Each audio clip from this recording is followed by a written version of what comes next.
Welcome to the Table Podcast, where we discuss issues of God and culture, brought to you by Dallas Theological Seminary.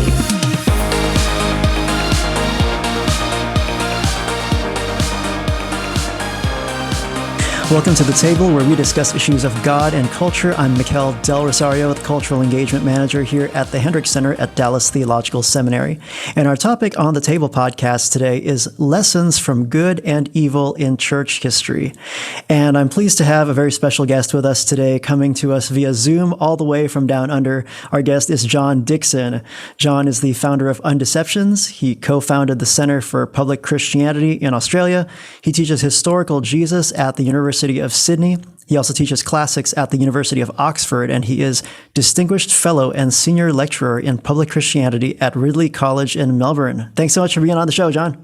Thank you. Always great to chat with you guys. Yeah, thank you for coming back on the show. You're not a stranger to the Table podcast, and so we're glad to have you back. Well, today we're talking about lessons that we can learn from good and evil in church history, and there was a special pack that I got from a book that you had written called Bullies and Saints, in which you actually tackled this very topic of what we can learn from good and evil in church history. And in that pack, there was a stack of cards, which I thought was pretty cool. And the first card that I just happened to see is this. It says, "Are we better off without religion?" And man, what a great question for just starting a discussion with people. How did that question, first of all, tell us the driving, like how did that question drive your study? Because I know that's a big part of why you wrote this book. Yeah, well, I should say that I had nothing to do with the incredible marketing pack that you got. I'm glad the publisher had all these crazy ideas of things to do.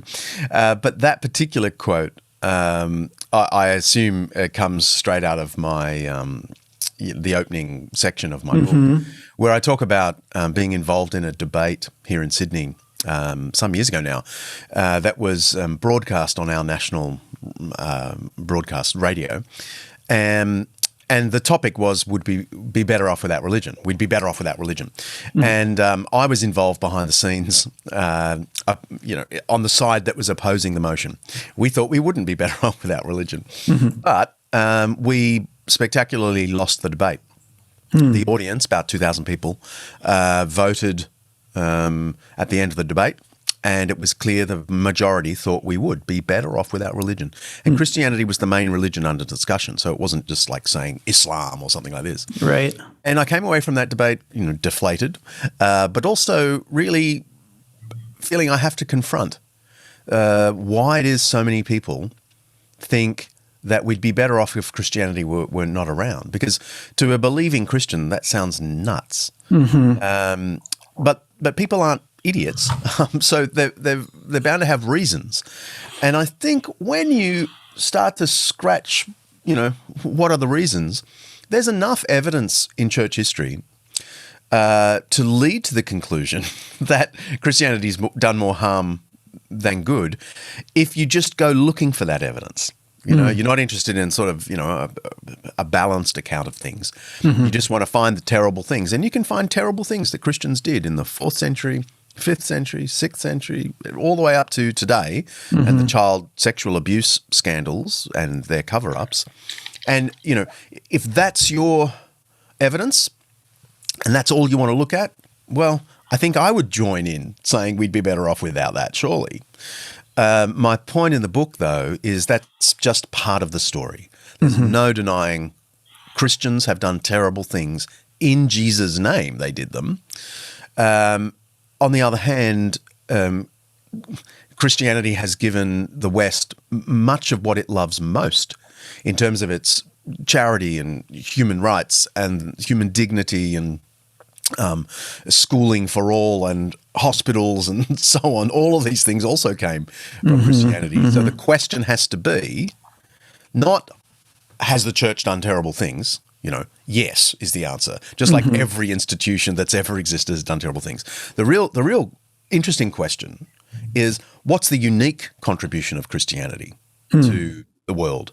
Because no one could argue war was the unique contribution, because the Greeks and Romans, as you well know, were doing really well on the war front before Christians came along. Torture, yep, tick. Slavery, tick. So, if you ask what is the unique contribution, it isn't violence. It isn't torture and so on. It is these things like human dignity and humility and charity and hospitals. These were not available in ancient Greece and Rome. So they can only have come from Christianity into our Western culture. Yeah, it's an interesting thing you do in the book, because you don't kind of paper over the evil parts of Christian history, saying no, they were only good things, and that's not a simplistic kind of look at church history. But neither do you kind of try to justify it by saying, well, we've done more good than evil. It's interesting how did you approach this book in terms of what you wanted Christians and then people of other religions or no faith? What did you want them to come away with as you surveyed these parts of Christian history?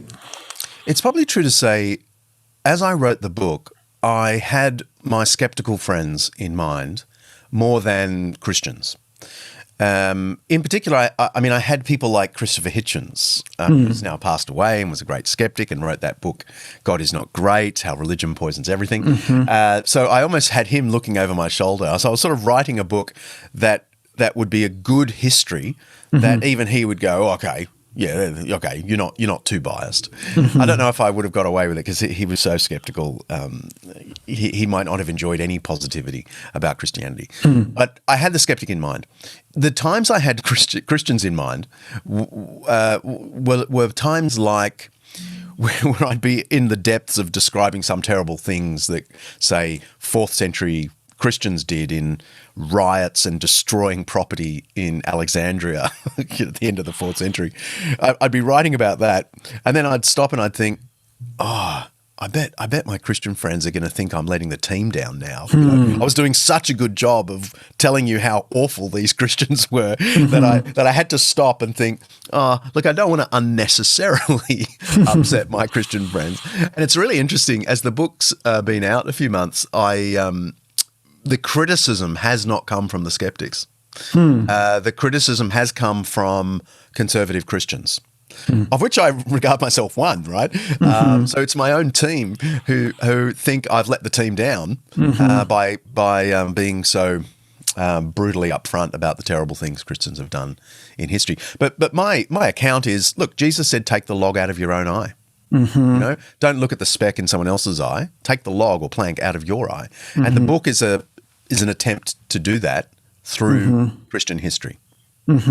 That's a good point. You think about how very Christian it is, and even Judeo-Christian, for one to be self-corrective and be introspective, and really, as you said, take the plank out of your own eye. Or you think even of the Jewish prophets, who are definitely pro-Israel, no doubt, and yet they spoke out against the evils, the injustices. And we're trying to, let's start here and let's get it right for us before we can, absolutely, point other nations even to the God of Israel. There's something deeply self-critical in the biblical tradition and in the Judeo-Christian tradition. And actually history bears that out. And so as bad as things got in the late 4th, early 5th century, this is exactly the period where some of the greatest reformers also rise up and correct the church, preach against what the church is doing and correct everyone. But the same is true in the 5th and the 6th and the 7th and 8th centuries. This notion of departure and renewal is really the story of every century. So this poses a bit of a problem for those who are sharing their faith, those who are public advocates of Christianity, when something like the Crusades come up, the Inquisition comes up. Sometimes people don't even know what those things are. They just say those words. And we just know they're bad. Yes. Terrible, terrible things. And so I don't need to listen to a gospel presentation because, Crusades. How do you advise a Christian to walk into that space when they're trying to either make the case for Christianity or just talking to their friends about their faith and this kind of thing comes up? Well, I spent a lot of time trying to explain how people who've followed the crucified Lord could end up 1,000 years later, killing in the name of Jesus and thinking that their killing brought their own forgiveness, which is really what the Crusade theology said. All right. So I think the thing is we can be totally honest about how bad that was, and don't get immediately defensive. That seems to me incredibly important, because as soon as you start to defend the Crusades, I think people are just going to think that you're crazy, right?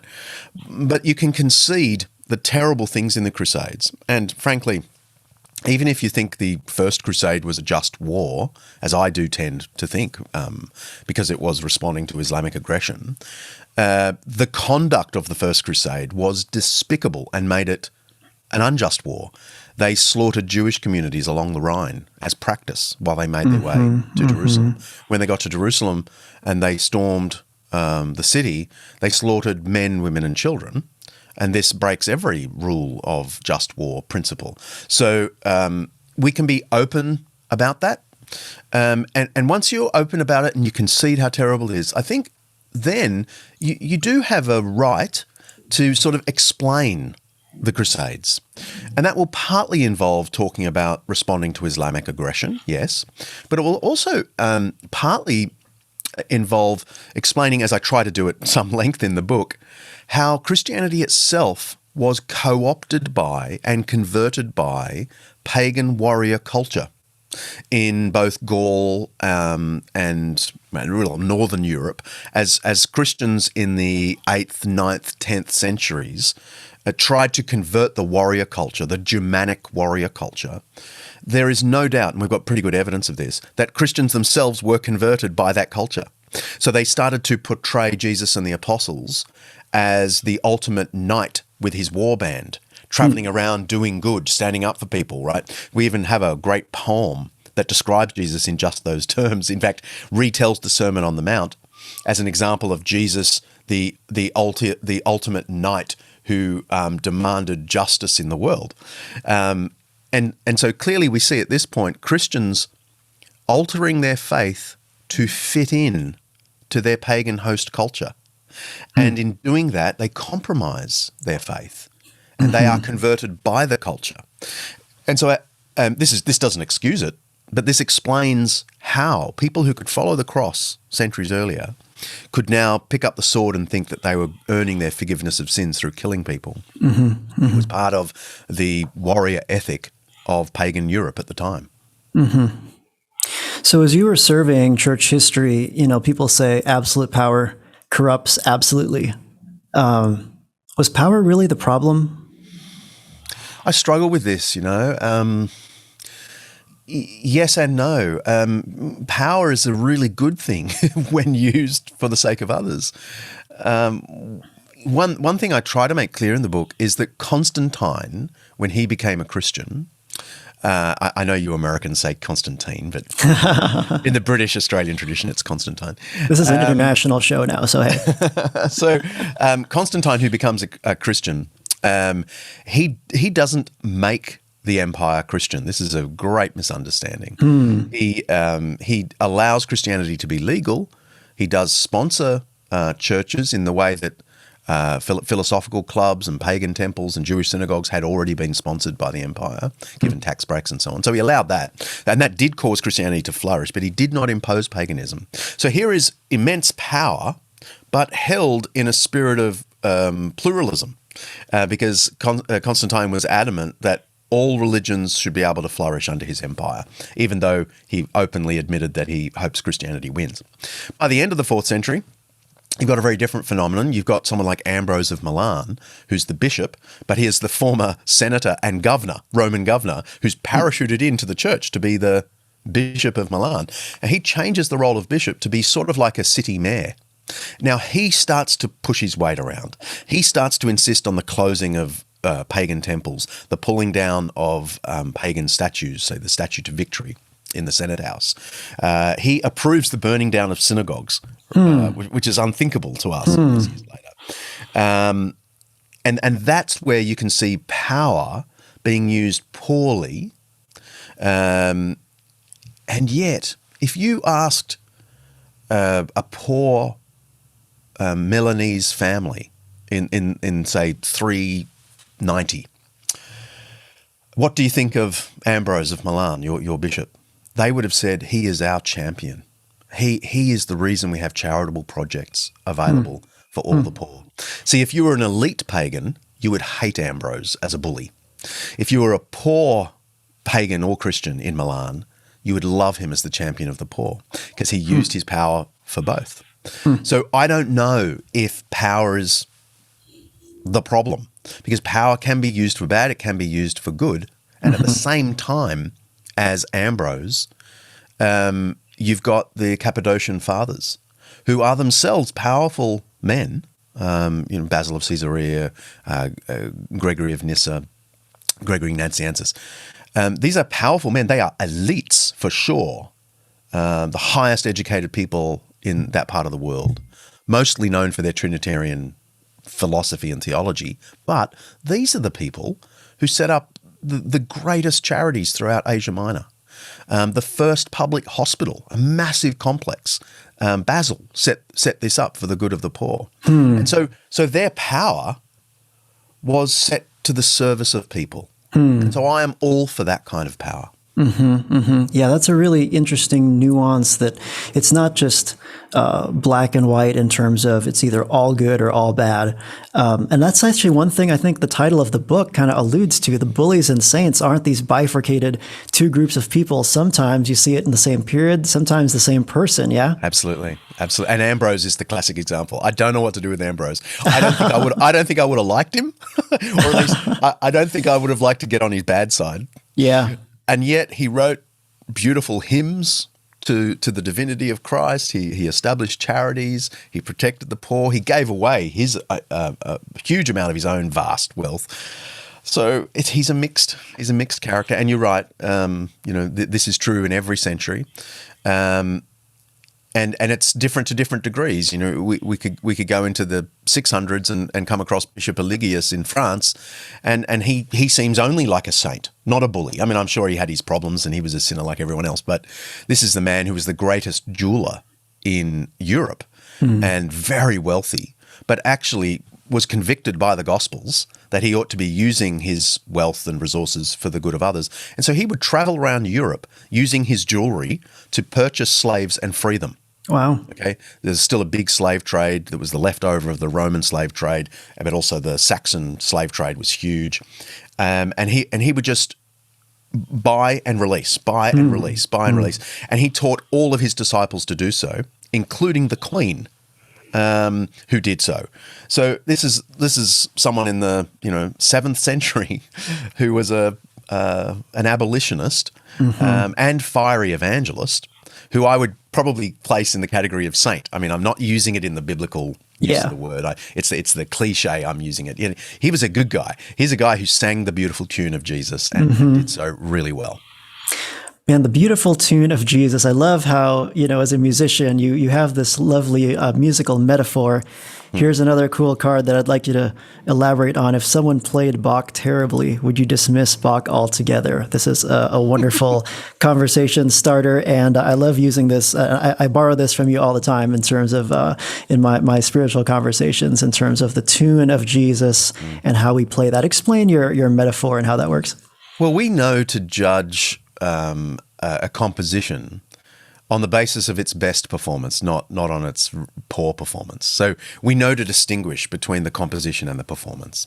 And so if you hear, say, the cello suites, which, that remarkable piece that Bach wrote, played by, say, me, who can't play the cello, you might question Bach's ability. But if you hear it played by Yo-Yo Ma, okay, America's greatest cellist, then it's you know that you're hearing the real thing, and you distinguish. You go, aha, that's a beautiful tune. And my point is, Christ gave the world a beautiful tune, not just the ethic of love your enemy, but his whole life story was the giving of himself for enemies, his cross.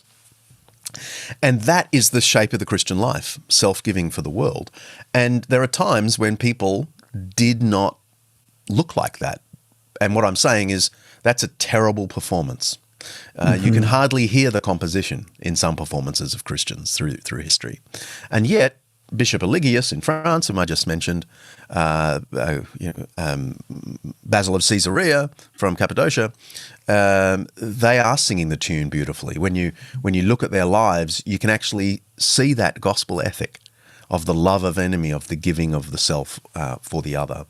And my point is, throughout church history, you will find Christians who were out of tune with the original melody, but you will also find many Christians who were in tune. And so the real question that the skeptic has to ask from Christian history isn't, did Christians participate in all that is base in human nature? The answer to that is yes, they did. The real question is, what was the unique contribution of Christianity to the world? And the answer to that will take you straight to the beautiful tune of Jesus. That's amazing. Yeah, I love that. I borrow that from you all the time. So the point is really that when Christians do good, they're in harmony, to borrow that musical term again. They're in harmony with the teachings of Jesus. And when they're engaged in evil, they're actually rejecting the teachings of the one that they claim as their master. And so it's how much do you mirror the teachings of Jesus in how you are playing the tune, so to speak. My son actually played cello when he was a lot younger. And we recorded a song together. And there was a lot of digital massaging that went into that cello track. you know, when people trying to bring the performance into line with the composition. Yeah. But, well, God willing, that's what the Holy Spirit is doing in a genuine believer. Even though we're all fallen, we are all out of tune often enough. God's Spirit brings us back into tune. And especially if Christians are reading their Gospels and staying close to the Lord. Because the closer you are to your host culture, the more like your culture you will be. The closer you are to the Lord and his Gospel, the more shaped you will be by that. That seems to me an important lesson of church history. So how would you unpack the uniqueness of what Christianity has contributed to society in just a short conversation with someone? Well, this notion that every human being, regardless of capacity or usefulness, is infinitely valuable, cannot have come from Greece and Rome. So what are the other rivers into Christian culture, into Western culture? Well, they are the Jewish and Christian. It's Jerusalem is also the great river into our culture. And in the Judeo-Christian vision, every human being, regardless of capacity, regardless of goodness, is made in the image of God. And we can see that, I mean, this is not just theology, we can see it empirically being raised as the point of difference in the ancient world. You pagans don't believe that humans are equally inestimably valuable. We Christians do. That's why we pick up the infants that you guys have left exposed in the streets to get rid of. We pick them up. We set up leprosaria for the lepers that you won't even go near, right? We set up places for them. You discard your elderly. Well, we set up aged care systems. There's no public hospitals. The only hospitals available in the ancient world were for soldiers or for the very elites. And they weren't even really hospitals. They were just sort of doctors who would come and look after you. But Christians said, no, it should be the great mass of people that get these. And so they have established hospitals in about the year 370. And over the next 5 centuries, there are literally thousands of hospitals, and they all come from Christians. Education. In the 8th century, there was a great renaissance of education. Charlemagne had conquered Europe, but he had a minister of education, Alcuin of York, whom hardly anyone's ever heard of, but he's one of the greatest people in the history of the Western world. He was a church deacon. He was absolutely committed to Christ, and part of his commitment to Christ was to make sure Europe was educated. He was the most learned man in Europe, and he established schools in hundreds and hundreds of towns throughout Europe where boys and girls, rich and poor, could go and get a good liberal arts education. They weren't just studying the Bible; they were studying grammar and rhetoric and poetry and astronomy. And once you'd done, the 7 liberal arts, you could then go on to do theology and so on. And this created a revival. Anyway, I mean, all of the things we love in the Western world now, charity, human rights, hospitals, education, they were all given to the Western world by the church. That's an empirically verifiable statement that isn't just nonsense. Now, I'm not saying you need Christianity to keep those things. That's not what I'm saying. But I am saying we got these things that we love today because of Christianity, because there is an intimate connection between Christianity's view of the human being as infinitely valuable regardless of their capacity or usefulness, and that changes everything about how society works. And that also prevents Christians today, especially Protestant Christians, from rejecting everything in the past and saying, well, all those things were just medieval Catholics, all those things were just, that wasn't us. So don't pin that on me, kind of a thing. Because as far as quote unquote, secular society or the world sees it, it's just one entire Christian history. Yeah. Yeah, they're not making distinctions between Protestants and Catholics, and yes, it is a very common tactic. I used to do it years ago. Are those Crusades and Inquisitions? Yeah, that was those Catholics. Yeah, that was all the Catholics, right? And actually, that's a very old Protestant line of argument.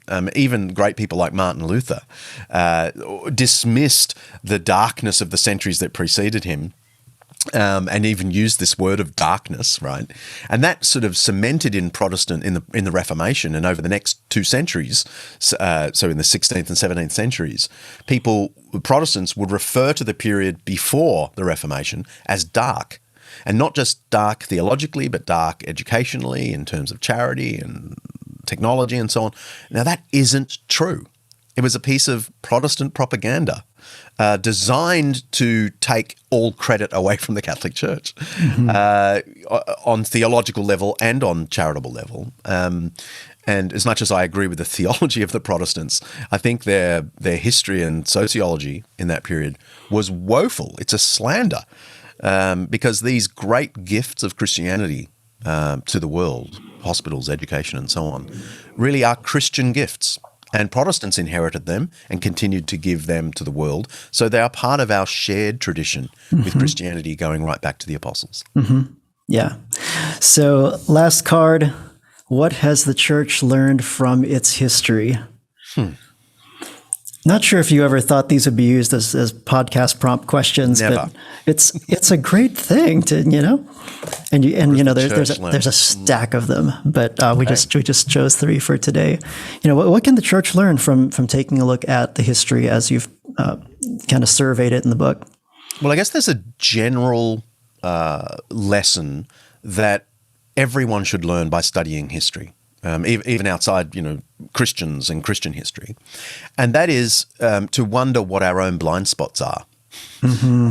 Because when you study enough history, you learn that actually people are a great mix of insightful and beautiful and horrible and cruel.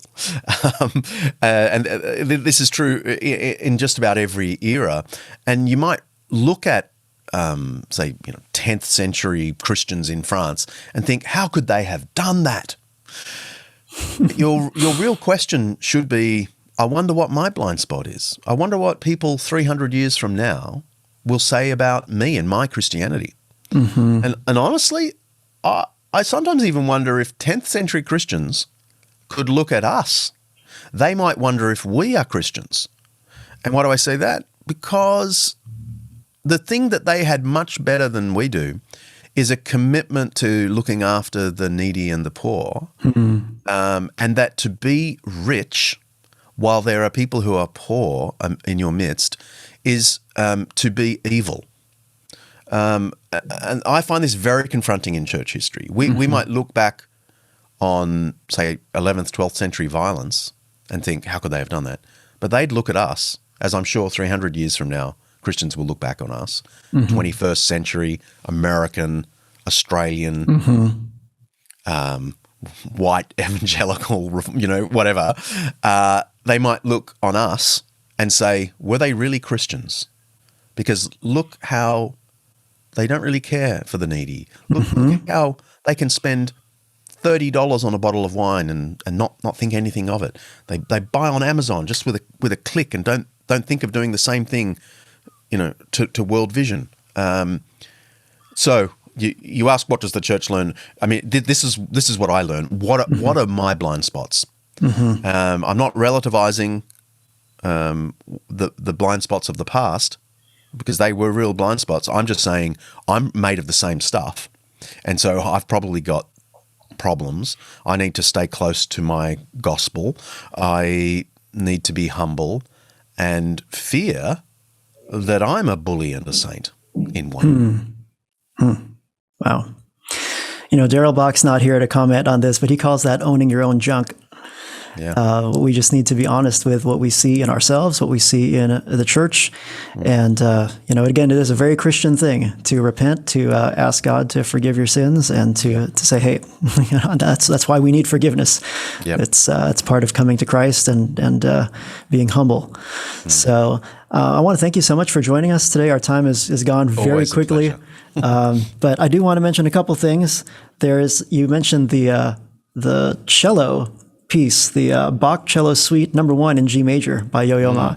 There's actually a playlist for those who are listening on Spotify that you can listen to. It's got not only that track, it's got some Gen X favorites like REM, Coldplay, U2, and John Dickson has a couple tracks on there. Yeah, yes, I've always wondered how to sneak in some private music that I've written into an academic publication one day. And hey, there you go. Good idea, man.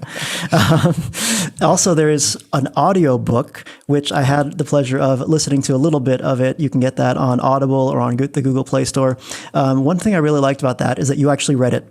Yeah. So I love it when authors read their own books. And plus I'm an auditory learner. So if I hear your voice saying it, it just kind of reminds me, where I heard the idea, and helps me make a good connection with the author. So thanks so much again for joining us today, John. Absolute pleasure. God bless you, mate.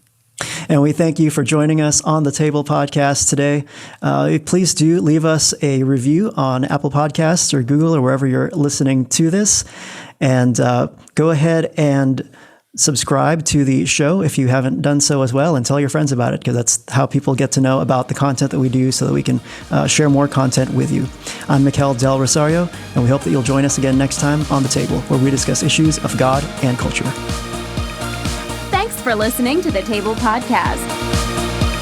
Dallas Theological Seminary. Teach truth, love well.